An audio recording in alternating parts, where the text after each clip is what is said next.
Magandang araw mga kaibigan. Bigyan natin ng reaction, opinion itong post ang balita ngayon. Title, Bakit ikaw ang sumasagot para sa ICC? Ito ang naging matalas na reaksyon ni Atty. Levi Baligod sa pahayag ni Antonio Trillanes kaugnay sa umano'y paglalabas ng mga larawan ng ICC investigators at mga testigo. Dito, nabuking sila eh. Sabi nila, kwentong barbero daw ang payag ng mga Marines. So, paano sila nagkaroon ng picture ng mga ICC personnel nandito sa bansa? Klarong ebidensya ito. Question ni Baligod ang pagbabanggit ni Trillanes sa Article 70 ng Rome Statute. Ayon kay Trillanes, nilabag umano ito ng 18 na dating sundalo nang maisapubliko sa kanilang affidavit ang larawan umano ng mga investigador ng ICC na maaari raw maglagay sa peligro ng kanilang buhay. Sa kanyang official na Facebook account, diretsang sumagot si Baligod, Nax, intindihin mo muna sana ang Article 70 na sinasabi mo. Dahil ang tanong ay kung member state pa rin bang Pilipinas ng ICC para magamit mo yan.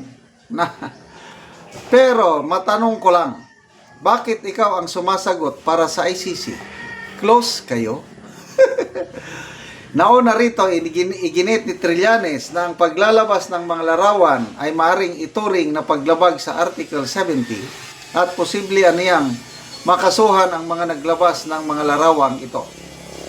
Nag-release sila ng mga picture ng ICC investigator, pati yung mga testigo. Nilagay nila sa peligro yung buhay ng mga ito.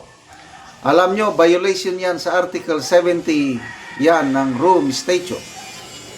Ang palitan ng pahayag ay kaugnay ng kontrobersyang bumabalot sa mga akusasyong inilabas ng 18 individual na nagpakilalang dating Marines. Inakusahan nila ang ilang personalidad, kabilang si Trillanes, na umano'y pagtanggap ng mali-malitang pera. Partikular si Trillanes na umano'y tumanggap ng $2 million upang tumulong at mapadali sa investigasyon ng ICC laban kay dating Pangulong Rodrigo Duterte.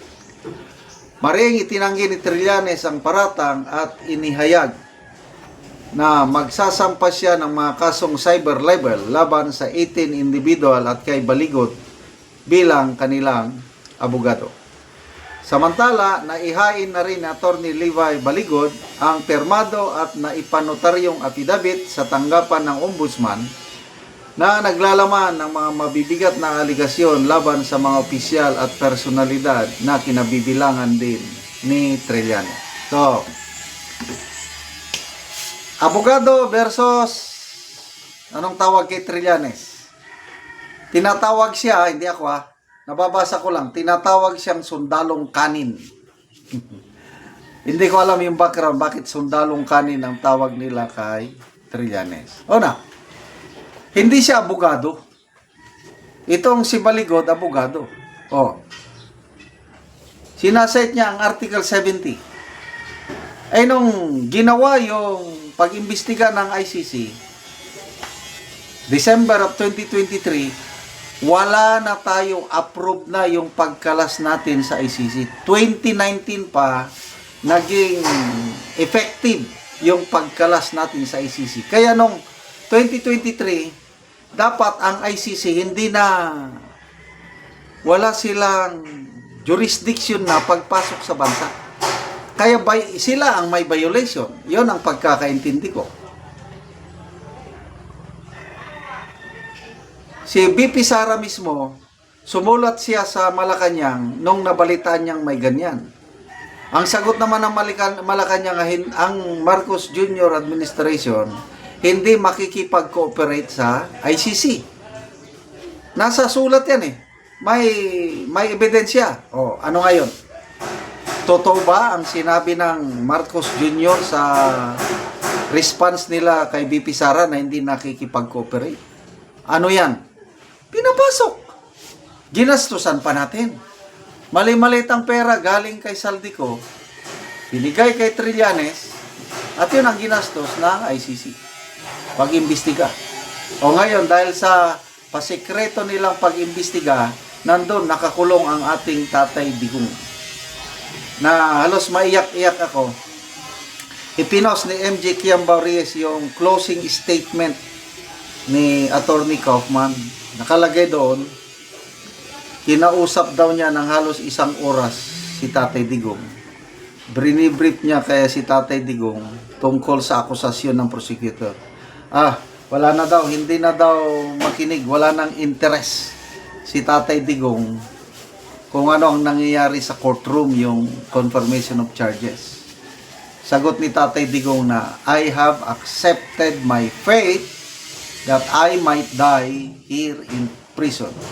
But I have done my best. I serve to the best of I can, and I want to be remembered as a Filipino who has served his countrymen, parang ganun. Bahalang mamamatay na ako dito, basta gusto ko lang maalala ko ng kapwa ko Pilipino na kung ano ang ginawa ko. Maiyak-iyak ako na totoo.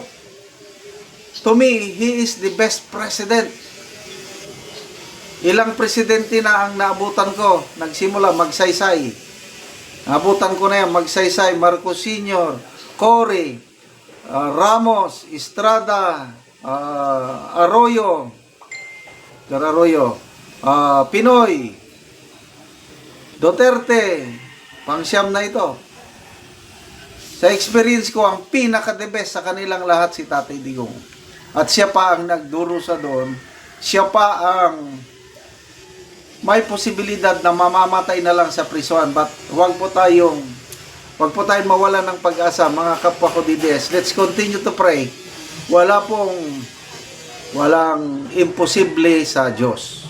Okay? Ako, palagi kong pinagdarasal na makabalik siya ng buhay dito sa Pilipinas bago or on or before 2028 para masaksihan niya ang pag-upo ng kanyang minamahal na anak, BP Inday Sara, bilang presidente ng Pilipinas.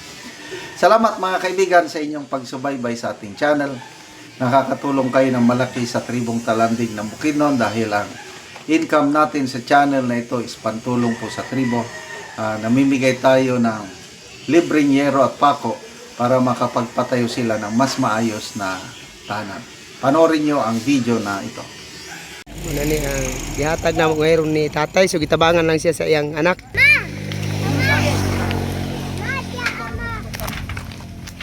Muna ni ang atop karon. O karon muna ni ang atop sa tagaan na mo gero ni tatay, so ang gyud kining diri tungod sa kadtong daghan nga hangin, kusog nga hangin og kadtong bagyo, gipanglupad na gyud ang uban, so nangayo siya og tabang. So muna ni ang itsura sa iyang atop.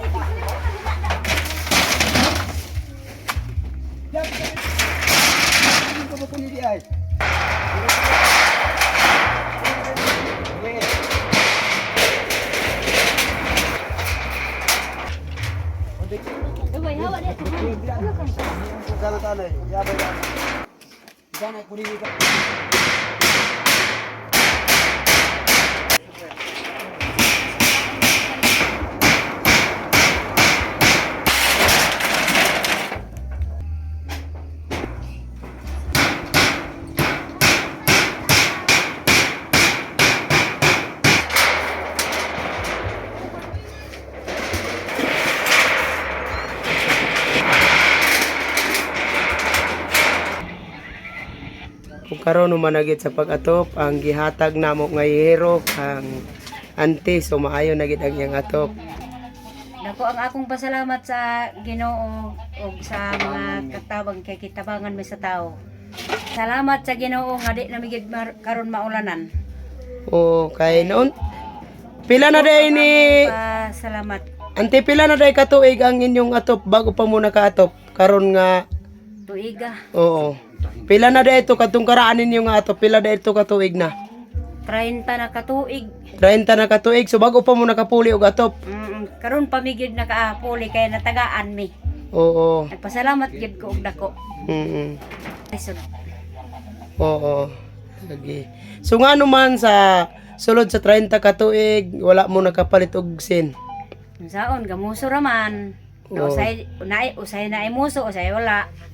Oo, suguto bro sa pagkaon. Kuto ba sa pagkaon. Oo, so salamat kayo, te. Salamat sa